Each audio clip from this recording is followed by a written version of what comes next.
Sus invitados son parte de una nación letrada y democrática en donde la conversación versa en torno a libros fundamentales. Radio Sol presenta La República de las Letras, la excusa perfecta para reflexionar acerca de lo que somos o lo que podemos llegar a ser.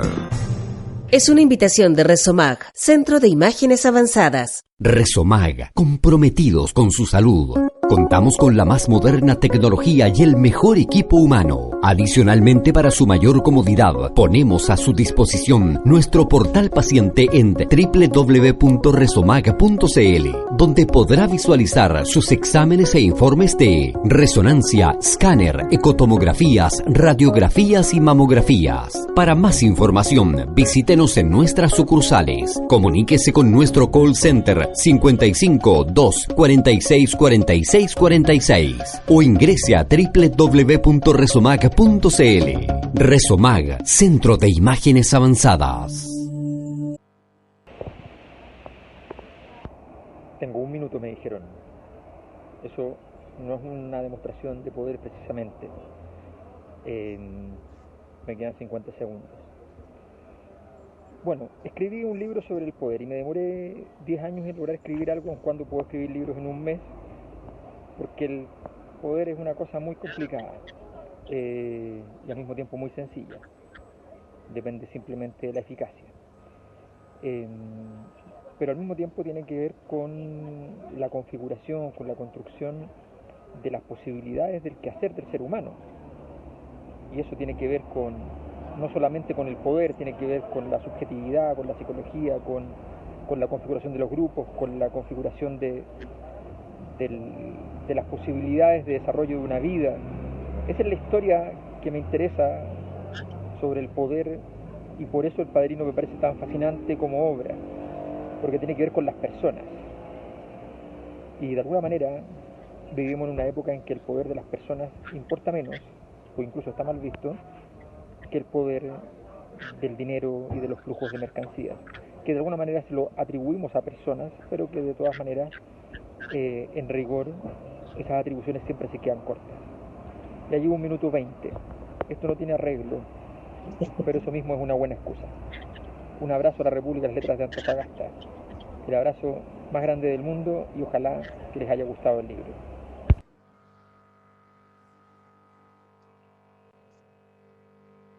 Si la virtud de las leyes de Newton radica en su capacidad de predicción, quizás las leyes de las que se trata este libro tengan una capacidad similar para predecir resultados derivados de la conducta. La virtud de las leyes del poder que se enunciarán es que son de utilidad para establecer los beneficios o las catástrofes en las que puede derivar un escenario de poder para quien cumpla o incumpla dichas leyes. Y esto vale para situaciones microsociales, relaciones laborales, momentos de seducción amorosa, relaciones entre estudiantes, y para el gran teatro político del mundo con sus fenómenos estructurales, las disputas de alta política y la alta diplomacia, las decisiones de grandes corporaciones, entre otras. Las 50 leyes del poder en El Padrino, un texto fundamental para el ejercicio de la política, para el ejercicio democratizador de las relaciones sociales, del ejercicio del poder. Es el texto que vamos a revisar hoy y que fue escrito por nuestro querido amigo fundador de esta república y de su república propia y de varias repúblicas más que seguramente a partir de este libro se diseminarán por el mundo. Alberto Mayol Miranda, académico y sociólogo, nacido el 18 de mayo de 1976. 76. Se me olvida la fecha de nacimiento del Alberto. Bueno, me encuentro en este inicio del mes de febrero con mis queridos contertulios, Francisca Navarro, hermeneuta de la palabra en la definición del propio autor. Nota al pie, no está de cumpleaños el 18 de mayo, está de cumpleaños el 8 de julio. Oye, ¿quién está de cumpleaños el 18 de mayo? Dios mío. Fallé como fans. Y los queridos profesores Bernardo Cienfuegos. Hola. Y el profesor de historia y poderoso en las artes amatorias, Cristian Campos. Ese es el poder del profe, el poder de la seducción. Sí. Oye, bueno, nos encontramos con este libro que, como dice el Alberto, a pesar de que él es un autor prolífico, hemos revisado varios de sus textos. En el transcurso de esta República de las Letras, revisamos el derrumbe del modelo, el Chile profundo, y el Big Bang, ¿cierto? Que fue el que escribió a propósito del estallido, y que son textos. El otro día había un Twitter re divertido cuando fue la cosa del Capitolio en Estados Unidos. Una galla decía, mañana Alberto Mayol escribe un libro, no sé qué, lo saca porque tiene esta tendencia para el estallido social, ¿cierto? En diciembre ya estaba lanzando su libro que explicaba las causas, el Big Bang, pero él nos cuenta, y nosotros somos testigos de aquello, que este es un texto muy, muy pensado. Yo siento que tiene mucho que ver con su propia experiencia, ¿cierto? Alberto es profundamente reconocido en los círculos intelectuales, lo que no significa que sea querido. Como él cita a Maquiavelo, él hace una cita en una de las leyes donde dice que es bueno ser amado y temido, pero es mejor ser temido, porque el poder lo tiene uno, y no ser amado, porque el poder lo tiene el otro. En este caso, nosotros no lo tememos, solo lo amamos.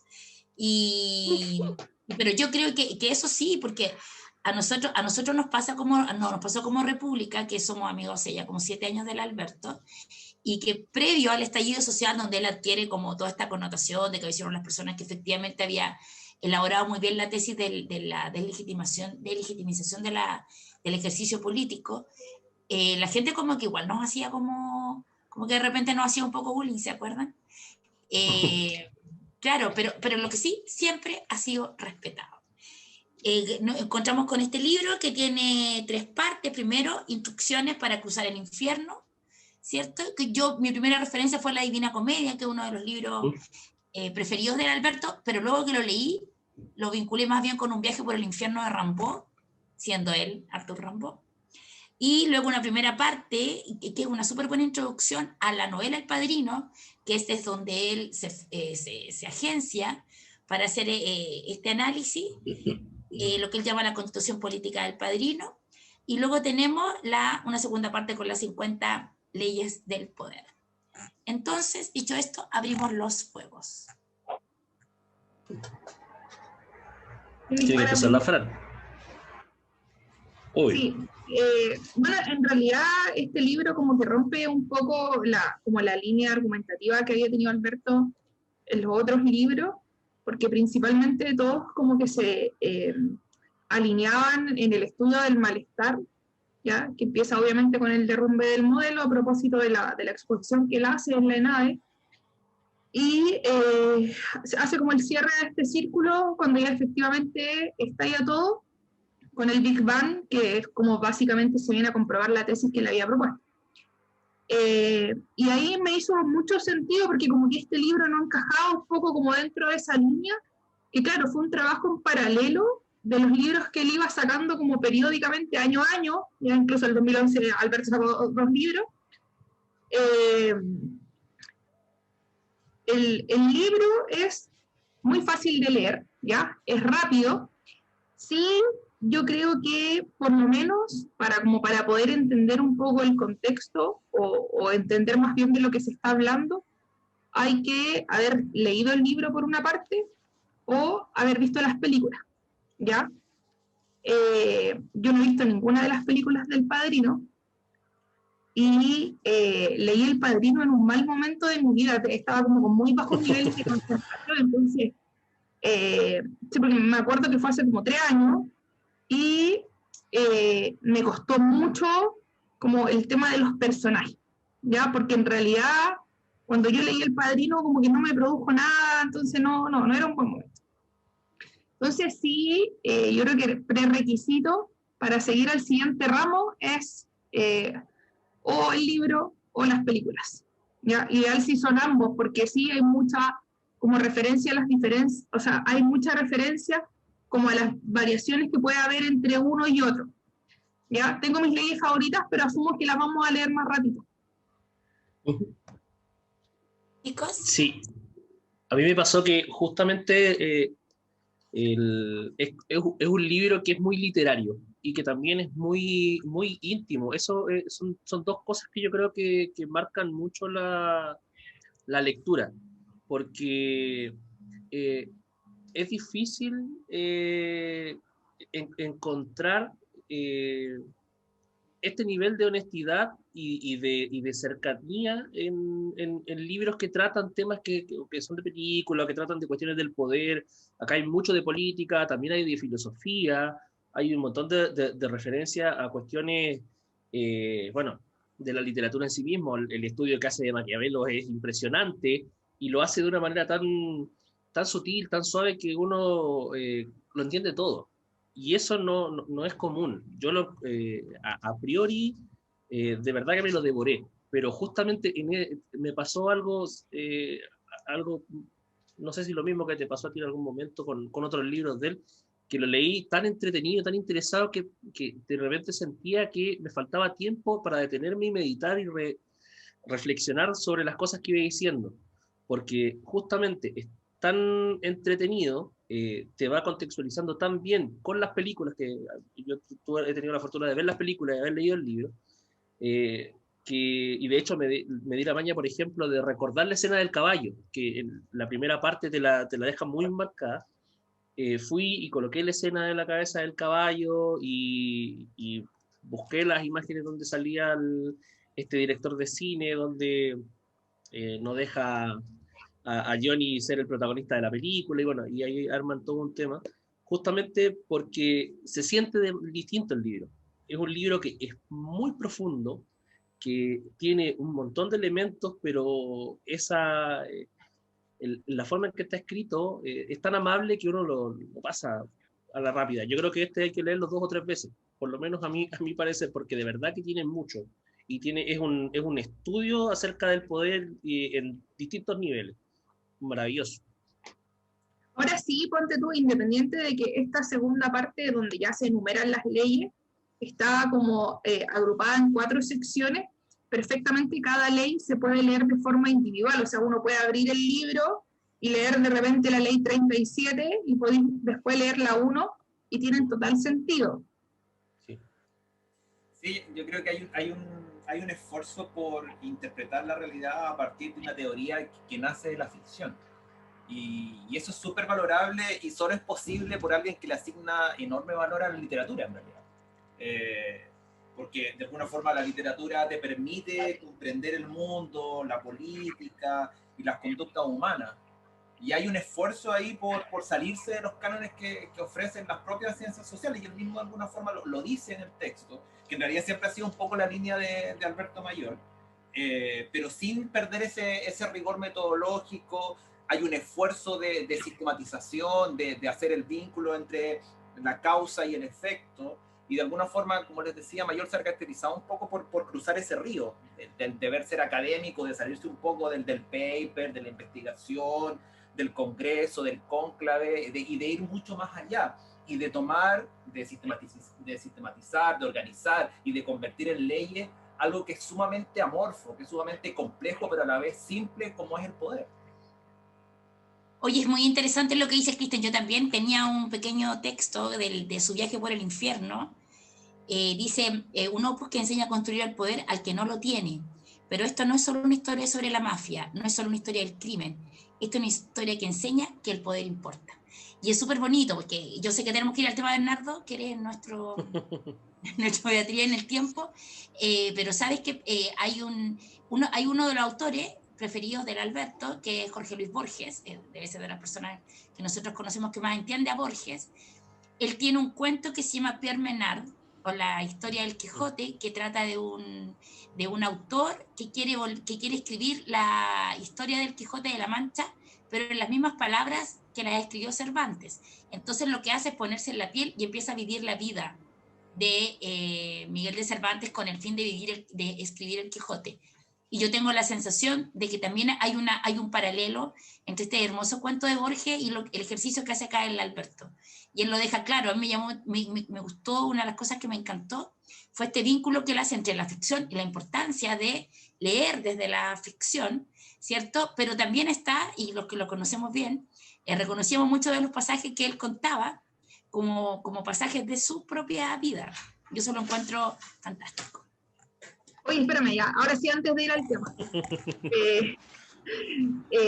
Bueno, es porque Alberto viene rayando hace harto rato con el tema del poder, y claro, la tesis que él siempre sostuvo es que en general, así como la literatura, y en particular Maquiavelo, te enseñan a administrar el poder, pero lo que él ve en El Padrino es esta suerte de que te indican cómo construir el poder, porque es súper fácil desde la élite, cuando tú ya tienes el poder, aprender a administrarlo, pero lo más difícil, y ahí un poco lo que sale en la última parte de la ley 51, que no es fácil, o no es llegar y entrar a la élite. ¿Ya? Ya. Como estoy hablando, voy a aprovechar de ir con mi tema.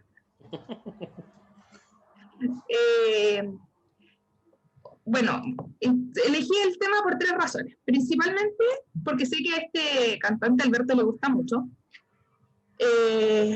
Segundo, porque yo creo que a medida que va pasando el tiempo, en general las amistades tienden a decaer un poco, y yo creo que con Alberto nos hemos dado cuenta que eso no pasa, ¿ya? Él en general como que siempre nos ha apoyado infinitamente en cuantas ideas se nos pasa por la cabeza, ¿ya?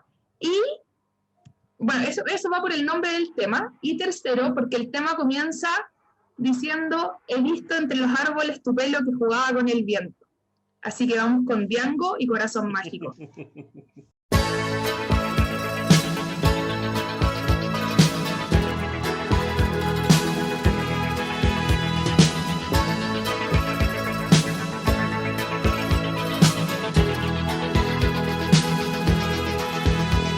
He visto entre los árboles tu pelo que jugaba con el viento.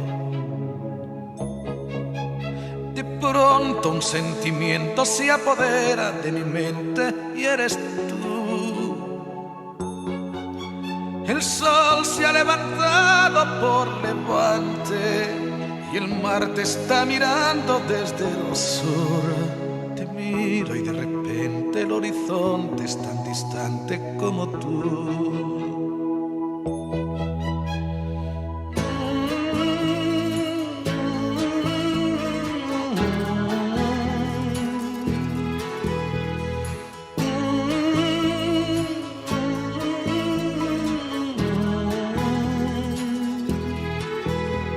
Te miro y de repente el horizonte es tan distante como tú. Corazón, ¿qué le has hecho a mi corazón? Corazón, luna llena, canción de amor. La vida siempre ha sido así, tú por tu lado y yo por ti, corazón mágico. Corazón, ¿qué le has hecho a mi corazón? Corazón, luna llena, canción de amor. La vida siempre ha sido así, tú por tu lado y yo por ti, corazón mágico. Corazón, ¿qué le has hecho a mi corazón?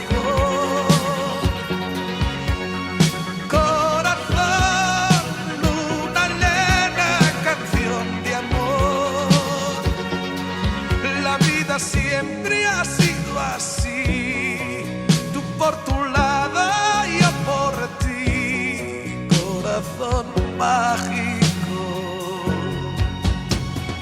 Corazón, ¿qué le has hecho a mi corazón? Corazón, luna llena, canción de amor.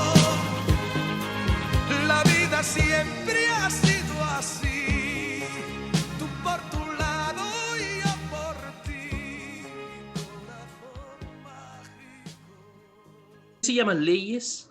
Porque son leyes a la manera de Moisés, pero también a la manera de Newton. Hay pecadores que creen que se trata de una metáfora, de un ejercicio relativo, que son recomendaciones genéricas. Diré que no, son leyes. Y el que quiere incumplir la ley puede hacerlo, lo he hecho, pero sabrá también que puede padecer las consecuencias. Sí, son leyes para las que no existen abogados, debes saberlo. Ante el poder siempre estarás solo, arrojado al mundo, con la enorme probabilidad de que el poder se olvide de ti dejándote en un lugar hostil, o peor, que se recuerde de ti para esperar el siguiente callejón oscuro y clavar un cuchillo en tu espalda.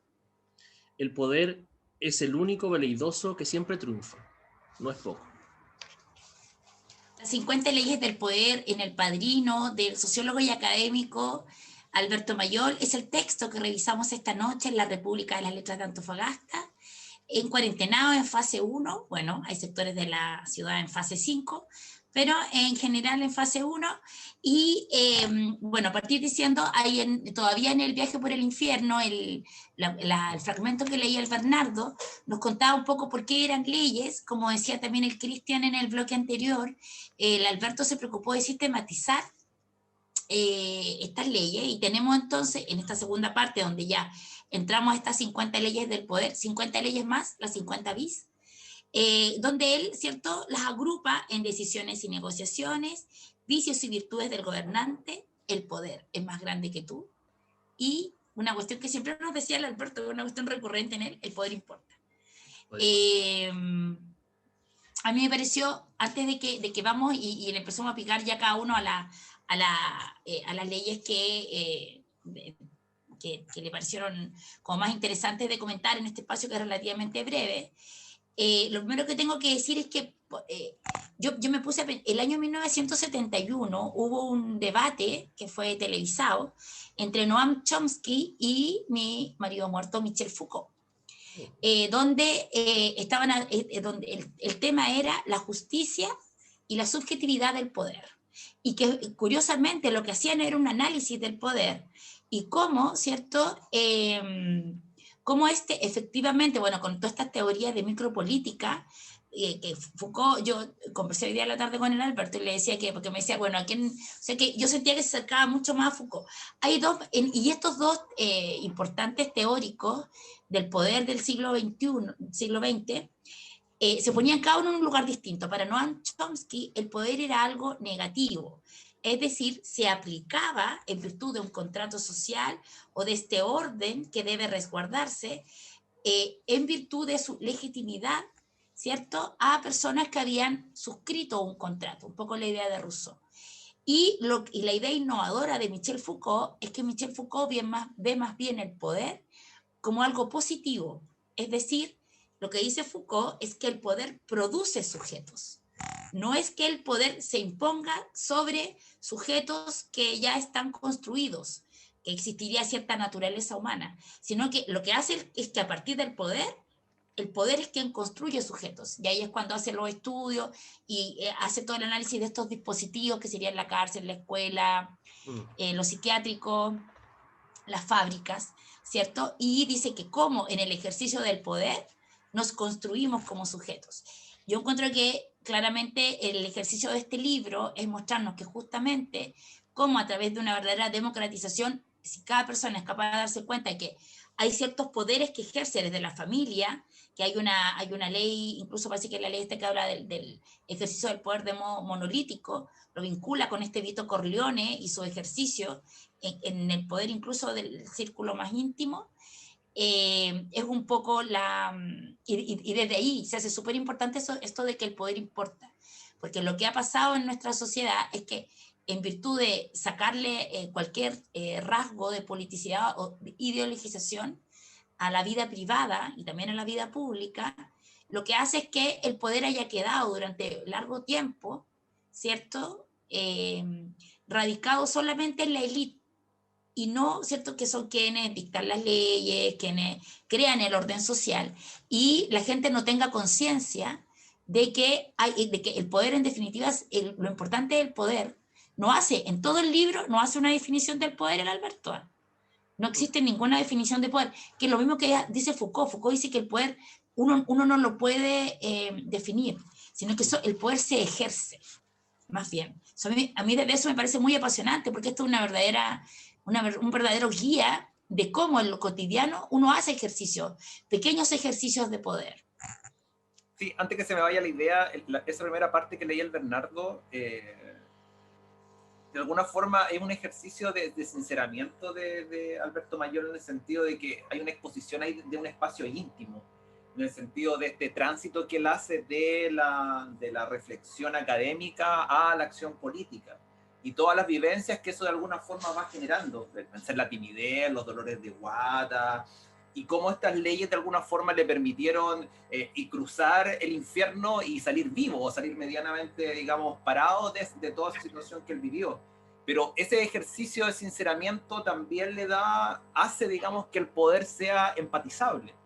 Y a partir, digamos, del escuchar en los podcasts de La Cosa Nostra, escuchar La República de las Letras y haber leído los libros, también nos hemos dado cuenta que Mayol ha realizado un montón de actividades fuera de las cuestiones académicas, que no sé, porque ha realizado cuestiones vinculadas a la ópera, que ha sido empleado bancario, que ha estado vinculado con el fútbol a de la quiebra de la U, que la presencia en los medios, que es lo más evidente, y esta aventura presidencial, que es quizás una de las cosas más reconocidas, pero siempre en esa lógica de los códigos, en el sentido de que estáis dentro, pero a la vez con otros códigos, o sea, de alguna forma no aceptar las leyes de los otros, que es una cuestión que también sale muy patente en el libro, y eso también queda plasmado súper bien en el texto. Sí, a mí me pasa justamente eso, que yo creo que lo más valorable de lo que plantea, sobre todo la primera parte, pero después se empieza a profundizar de una manera justamente muy sistemática, muy estructurada y muy bien ejemplificada, que eso lo hace muy amable, el hecho de que acá lo que más encontramos es perspectiva. Yo creo que es fundamental, porque justamente el Alberto el Alberto es como la persona que consiguió meterse a la biblioteca de Babel. De hecho, yo leía las primeras partes y decía, el desgraciado, ¿cómo que esta escribe así? Lo odio, así lo odio, porque era una frase, una simple y miserable frase, pero que te marcaba todo el tenor de lo que era una página completa. Y de verdad que su potencia es otra. Y justamente uno podría decir, no, pero es que él es como sociólogo de profesión y 2 o 3 cosas más, y como tiene la perspectiva. No, esto es algo más. Hay esa perspectiva, esa capacidad de estar dentro, de poder observar y después dar un paso hacia atrás. Porque finalmente eso es. O sea, ¿cuántas personas? Yo he leído un montón de análisis literarios por mi trabajo respecto a la obra de Puzo, al Padrino incluso.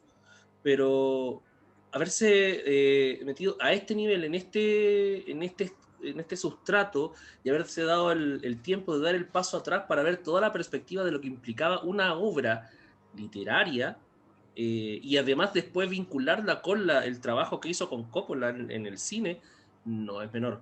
¿Ya? Pero además se hace interesante en esta obra. Es un ensayo exquisito, la verdad, es súper rápido de leer, y además es muy metatextual. O sea, el Alberto lo que hace es darse maña, pero además hacer un recorrido. Yo siento que lo del Padrino, si bien es cierto, articula la obra, también es un pretexto con esta hipótesis que destacaba un poco la verificación de esta hipótesis que destacaba el profe, que está al principio, esto de cómo yo, a partir de la ficción, claro, ¿cierto? Es decir, del ejercicio literario, cómo yo articulo. Por ejemplo, hay un momento delicioso donde nombra el péndulo de Foucault, o sea, el libro de Humberto Eco, nombra Sábato, el Sobrero de Itumpa, Limón para Ciego, que es uno de sus textos favoritos. Claro, se mete con Aristóteles, ¿cierto? Con Kant, y hace un ejercicio metatextual que yo siento que excede con mucho una obra magnífica como El Padrino, porque también va haciendo otras articulaciones. No es un tipo que se sienta. Ahora, eso habla de una capacidad cognitiva que nosotros sabemos que en en el Alberto superior, ¿cierto? Y es importante, pero también desde su profunda capacidad de lector, o sea, el Alberto no es que se haya puesto a leer mucha literatura, como él lo cuenta al principio, y nosotros lo sabemos. Incluso yo eché de menos, por ejemplo, a Kafka acá, que uno de sus... A Kafka, Borges, últimamente le había dado por el Martín Amis, que entonces como está su capacidad de lector omnívoro, y que él pesca todo esto y su análisis a partir básicamente de la literatura, y hay un valor que yo creo que va a tomar fuerza en la obra del Alberto, este texto. Oye, ¿pasamos a las leyes ya? Ya. Sí, pero primero tenemos que ir al tema, porque si no después nos ratan en la radio. Nos castigan. Bueno, y a propósito, ya que hablé yo, porque ya lo hizo recién la Fran, hablé yo no tengo razones tan profundas, tan primaverales para emitir respecto a Alberto, solamente mi profunda admiración. Pero sí debo decir que justamente me pasó exactamente esto que aparece en la ¿cómo se llama? En esta canción que yo voy a proponer ahora, que justamente todo a mí se me volvió descomunal. De verdad que tomándole un minuto de respiro, darme cuenta de todo lo que significa esto, o de que uno lo puede leer como siempre literatura, o puede tomarlo como algo mucho más potente.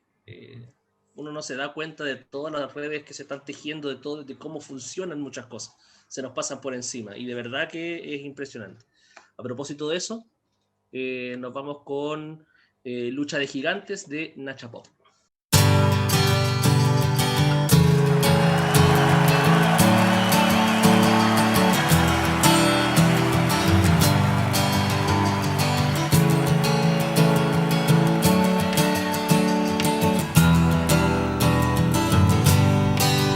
Lucha de gigantes, convierte el aire en gas natural. Un duelo salvaje advierte lo cerca que ando de entrar en un mundo descomunal. Siento mi fragilidad.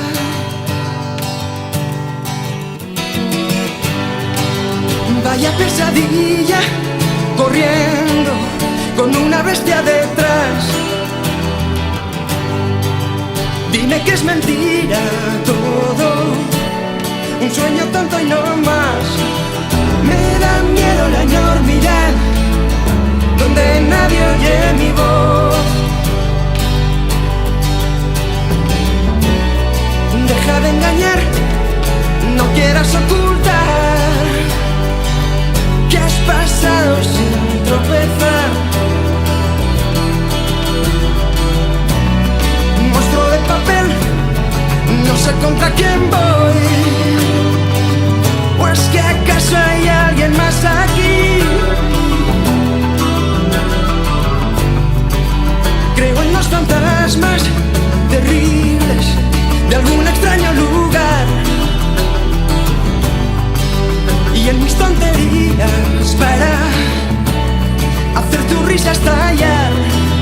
En un mundo descomunal siento tu fragilidad.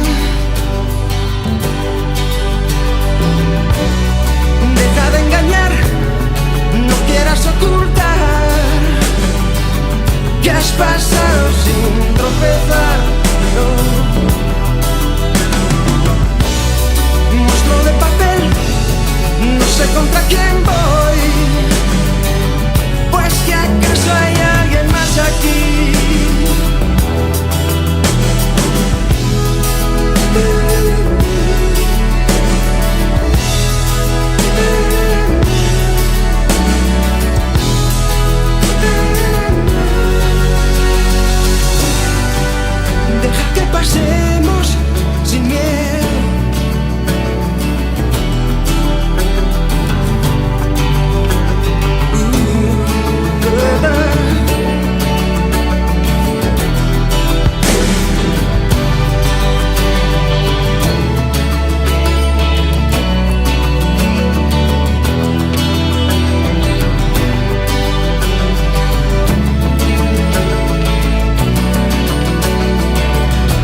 Ley número 12. Desconfía de los mediadores. Suelen tener un bando.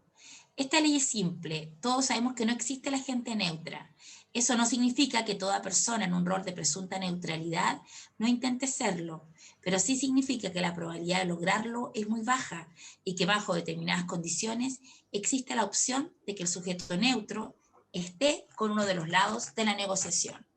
50 leyes del poder en el Padrino de Alberto Mayol, esta noche en nuestra República de las Letras, y lo que yo acabo de leer es la ley número 12. Me gustaron todas las leyes y tengo el libro entero marcado. Pero ¿por qué me parece pertinente mencionar o traer a colación esta ley? Porque en un proceso como el que estamos viviendo, a puertas de una elección de constituyentes, donde hubo toda una discusión acerca de la participación de los independientes, yo solamente quiero dejar sentado que la independencia no existe, que incluso autodenominarse independiente te pone en un bando determinado del mapa o del escenario político, y que siempre es interesante ver quién está detrás de los discursos, quién está financiando las campañas, cuál es la ruta o la vida que ha tenido un determinado candidato que hoy se presenta a sí mismo como representante de la gente que estaría un poco al margen de los partidos políticos tradicionales, en consideración además a que los partidos están con un desprestigio y una deslegitimización total, que fue parte de una de las causas importantes del estallido. Entonces eso a mí me parece que es una ley interesante de aplicar. Oye, a mí hubieron 3 leyes que me marcaron como dentro de todas, y lo interesante es que estaban en 3 secciones diferentes. Todas hacen referencia, en particular o en general, al tema del silencio o de guardar ciertos secretos, ¿ya? Bueno, la primera era la ley número 4, que se llama las decisiones relevantes solo se discuten con quienes toman parte de la decisión. Ya, incluso yo creo que a muchos nos ha pasado en situaciones totalmente cotidianas, que uno de repente dice, pero yo no me tengo que enterar de esto.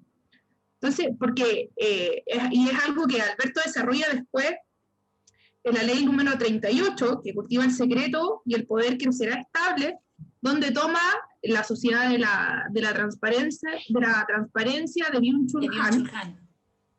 Y también que estaba relacionada, que es la ley número 22, y se llama, hay cosas que simplemente se hacen y luego se olvidan. Entonces, porque sí... En relación a los crímenes.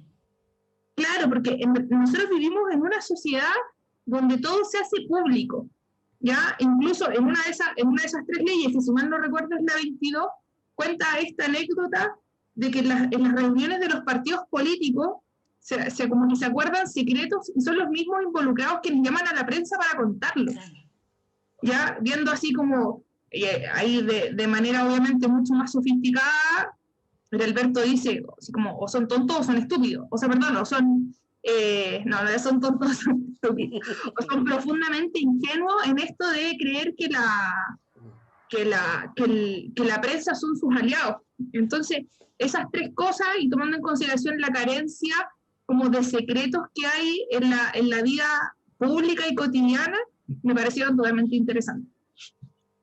Ahora, ¿sabéis lo que es interesante? Sí, en el tema este del secreto, que efectivamente es un tema que desarrolla el Alberto en varias de sus leyes, es que, y que lo vincula con este texto que alguna vez lo hicimos hace un montón de tiempo, que se llama Lo de la transparencia, donde Byung-Chul Han habla de la sociedad transparente, que en realidad se transforma en una sociedad pornográfica, ¿cierto? Que no necesariamente ser transparente, porque uno de los elementos que cruzan el libro es que las leyes que rigen el ejercicio del poder no son las leyes que rigen la vida en comunidad.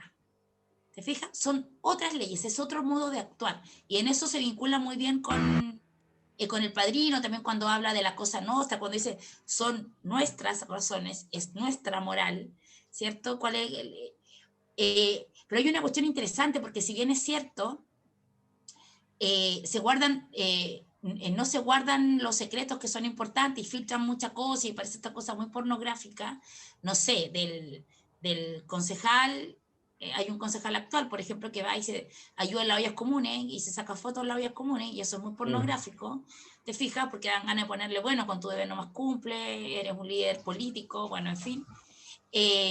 Pero por otra parte sí está esto con que yo partía, de que sí hay un ocultamiento de quien generalmente está detrás de los movimientos de los movimientos, ¿te fijas? O sea, porque ejercen muy bien el poder, porque al final uno no sabe. Y porque también... es todo como esto misterioso, uno de repente dice sí, y también le da así como cierto gusto también, porque por ejemplo de repente pasa, bueno, o sea, siguiendo así como un ejemplo súper cotidiano, gente con la que uno perdió contacto hace 10 años, y la seguí en alguna red social y sabéis dónde vive, dónde trabaja, qué hace, qué come, qué desayuna, cuántas veces hace ejercicio en el día. De hecho, él pone el ejemplo de la comida en las redes sociales, y pone el ejemplo de la cocina. En las redes sociales... la abuela. Que ya no es secreto de la abuela. Claro, que ya no es secreto de la abuela.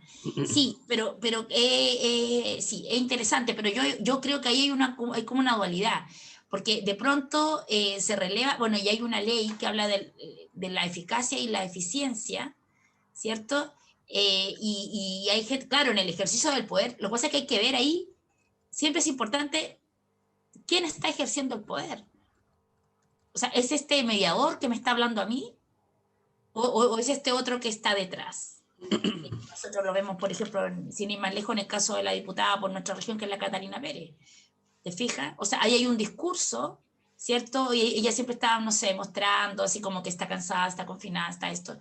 Y en realidad lo único interesante de la Catalina Pérez es que detrás de ella, en su discurso está hablando Giorgio Jackson. ¿Te fijas? Pero eso es algo que sí se oculta.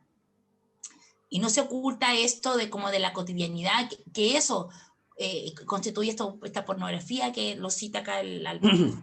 Y de hecho aparece eso muy notablemente, bueno, en otro contexto también, en la ley número 17, que dice, el culpable debe ser del tamaño del problema. Si no lo es, entonces no lo has encontrado. Y ahí explica cómo, en particular en parte en el libro, pero también en la película, sobre todo la tercera, que se desprende un poco de lo que es la ópera prima de Puzo, pero que también participa en el guión, es que justamente hay una serie de redes donde en primera instancia aparece un sujeto que está enfrentando a nuestros protagonistas, o a Vito, o a Michael Corleone, pero poco a poco uno va dándose cuenta que hay 2 o 3 incluso más en el juego que están ocultos y que van moviendo los hilos para sus propios intereses. Y esta cuestión nos vamos dando cuenta que justamente funciona así, o sea, ¿quién está detrás de cierta figura que estuvo exintendente? ¿Quién está detrás de cierto sujeto que estuvo haciendo tal campaña o tal suma? Así funciona. Eso, para mí, uno de los elementos más destacables del texto y del todo el trabajo que han hecho, digamos, a través de los podcasts, de la Cosa Nostra, el hecho de ir construyendo un universo simbólico de personajes. No sé, Fredo como el torpe, que no conoce sus limitaciones y que lo único que quiere es reconocimiento a toda costa, incluso traicionando a la familia. Ya, Piñera se ganó todos los Fredos, digamos. Todos los Fredos. Todos los Fredos. Porque hicieron el Padrino Awards. Claro, o Sony como especial para la Pati Núñez, que se ganó el premio Vito Corleone. O Sony como este tipo brillante, pero que en realidad es súper impulsivo y reflexivo. Y que es preso de sus pasiones. Claro. Que Michael, que es súper inteligente, pero que en realidad está perseguido por esta maldición de no poder salirse, perseguido por la traición. Y Vito, digamos, como el símbolo de este maestro que de alguna forma logra entender las ritualidades de que encierra el poder y como una especie casi de Dios, que tiene hay una aparición normativa ahí, en el sentido de que de alguna forma delinea la frontera de lo que se debe hacer, digamos. Siempre es como una figura presente, que no aparece mucho, de hecho el mismo Mayor lo señala en el texto, no aparece en el libro, no aparece mucho en la película, pero está todo el rato como un poder simbólico, que es algo sumamente relevante dentro de las leyes del poder. Y así tenemos una cantidad de arquetipos de personajes, Soloso, Luca Brasi, que todos cumplen un rol específico. Pero es verdad eso, que en la Cosa Nostra han creado este universo simbólico Bueno, lo hacía Macari en el día X toda la semana y tenía, digamos, el acribillado de la semana, tenía el Fredo de la semana y le funcionaba muy bien. Ya, oye, el Bernardo dice que hay que ir con tema. Cristian, ¿tú o yo? Porque que podemos poner un tema nomás. Por favor. ¿Disparas tú o disparo yo? Ah. Ya, está bien, acepto. Oye, bueno, voy a ir con un tema de calcetinera. Durante mucho tiempo nosotros que siempre hemos seguido al Alberto, solamente para manifestarle nuestro profundo amor y porque somos súper calcetineros todos del Alberto, digámoslo. De hecho, este programa lo creó el Alberto, ha estado presente varias veces, partió él y por supuesto vamos a ir con Prisionera de Salo Reyes.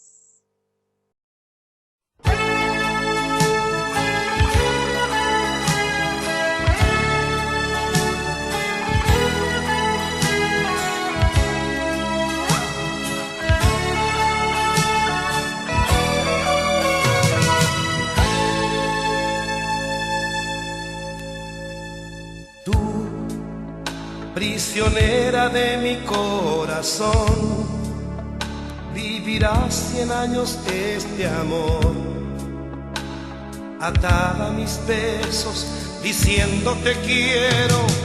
Tú que aprendiste cómo es el amor, fue como un rayo que te atravesó,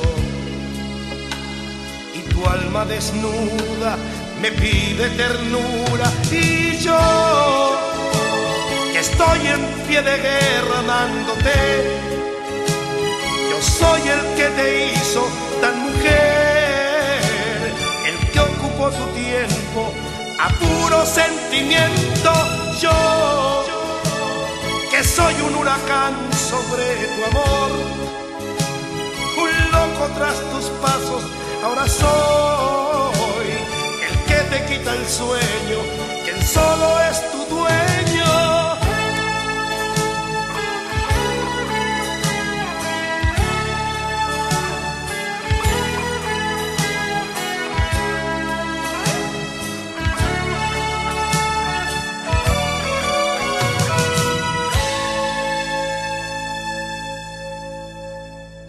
Tú que en mis brazos te sientes segura, ¿es amor o cabe alguna duda?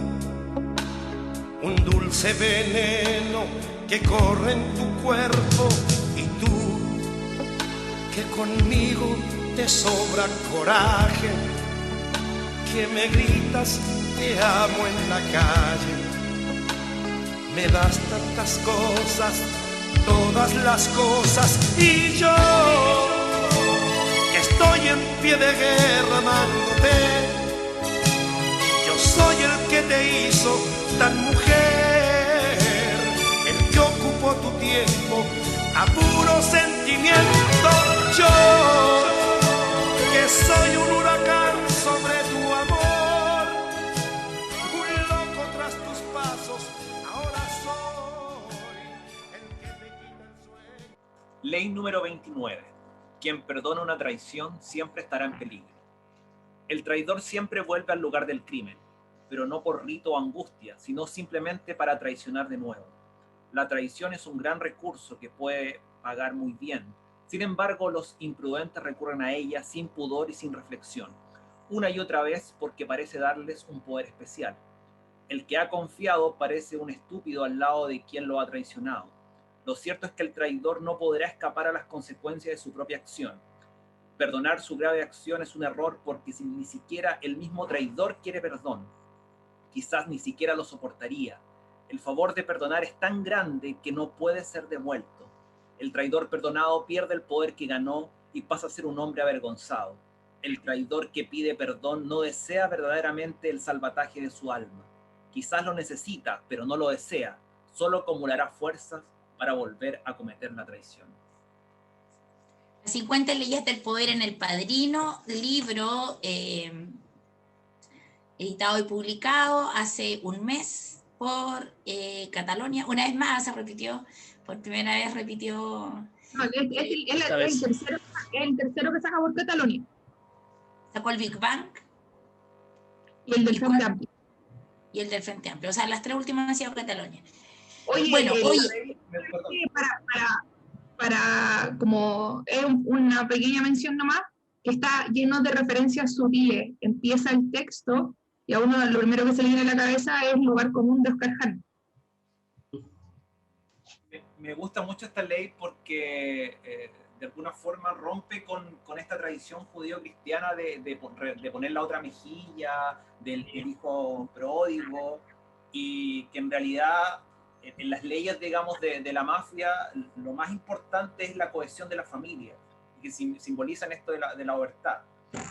Incluso, digamos, castigando la traición si se trata de su cuñado, como es el caso de Michael con Carlo Rizzi, o de su hermano, como en el caso de Fredo. Y en ambos, digamos, Michael responde sin piedad a la traición. Porque en realidad cuando se decide jugar fuera de las leyes, o generar un poder propio, esta estructura no puede tener fracturas, tiene que ser monolítica. Y eso es una ley sumamente relevante. Oye, yo quería, como sé que nos quedan pocos minutos, pero a partir del tema del estallido social, ¿cierto? Que en este momento estamos en pandemia planetaria, entonces como que no, pero para no, porque hay un fragmento en particular que me parece que ojalá el poder institucional tomase en cuenta, y que está en la ley número 41, donde dice desconfía de situaciones extrañas, ¿cierto? Cosa que hizo muy bien la primera dama de la Nación, Cecilia Morel, en aquel audio, ¿cierto? Que fue expuesto por todo, cuando yo decía, oye, se viene esto y lo alienígena, o sea, mira el concepto de alienígena, lo extraño, lo desconocido, como ella hacía un análisis que parece que con posterioridad la encerraron nomás en su pieza y nunca más, pero mira qué lindo esto, porque dice, si hay gente dispuesta a morir por una causa, es porque esa causa es poderosa. Buscar morir es extraño y morir por una causa lo es más aún, porque no es una decisión de retirarse del mundo, no es la tristeza, sino la épica lo que mueve su búsqueda, y todos queremos vivir la épica. A mí me parece súper interesante, bueno, lamentablemente no es mucho el tiempo que tenemos como para desarrollar todo, porque está muy bien articulado el libro, pero a mí me gusta mucho porque también hay una línea, que es la última parte, donde él habla del orden social, y también plantea, que es un tema que a mí me apasiona mucho, sobre todo en relación al tema del estallido, al tema de la prisión política de chicos y jóvenes, sobre todo en nuestra situación que me ha tocado acompañar en nuestra ciudad. Por ejemplo, él tiene tópicos como lo importante del orden es que aunque esté fuera de lo institucional, tiene que haber un orden. Y en ese sentido lo encontré súper vinculado al tiempo en que nosotros, al tiempo del estallido, previo a la pandemia, donde efectivamente parecía haber un caos y una ingobernabilidad, pero efectivamente los que participábamos de las manifestaciones, si bien es cierto, lo hacíamos al margen de la institucionalidad, había una institucionalidad dentro de la misma manifestación. Parecíamos desarticulados, pero sí estábamos articulados. Y de pronto, y en esta parte en particular los chicos que formaron parte de la primera línea, esta organización espontánea, que se forma de jóvenes en resguardo de la represión brutal que recibíamos de parte de la fuerza policial, ellos había un orden, porque después cuando volvimos, el tiempo pequeñito que alcanzamos a marchar o a hacer manifestaciones, tú veías que ahí ya había caos, que es distinto de estar fuera del orden. ¿Te fijas? Porque aun cuando habíamos roto el orden social, que efectivamente el orden social se rompió, se generó una especie de... Habían códigos. O sea, los chicos sacaban a los saqueadores, habían cosas que ellos mismos cuidaban, ¿te fijas? Y posterior a eso, ya con una primera línea muy reprimida, ahí ya tú veías el caos. Bueno, y el caos, en definitiva, da las causas del Alberto que lo hace muy bien, pero también es esa perspectiva de lectura, me parece que ojalá se haga desde esa mirada. Bueno, eso también sale un poco en la ley 45, que se llama Hasta lo ilegítimo debe ser institucional. Eso. Bueno, y Alberto lo ejemplifica con la infidelidad.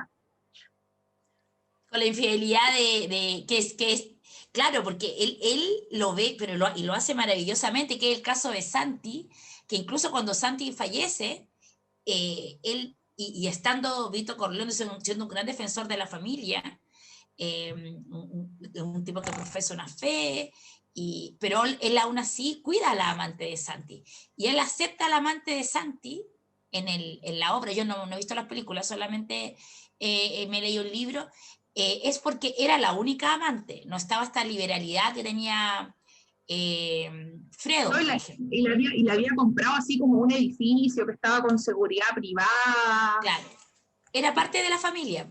Pero hoy la manda a otra ciudad. No pueden cruzarse. Para que, ambas, cuidando.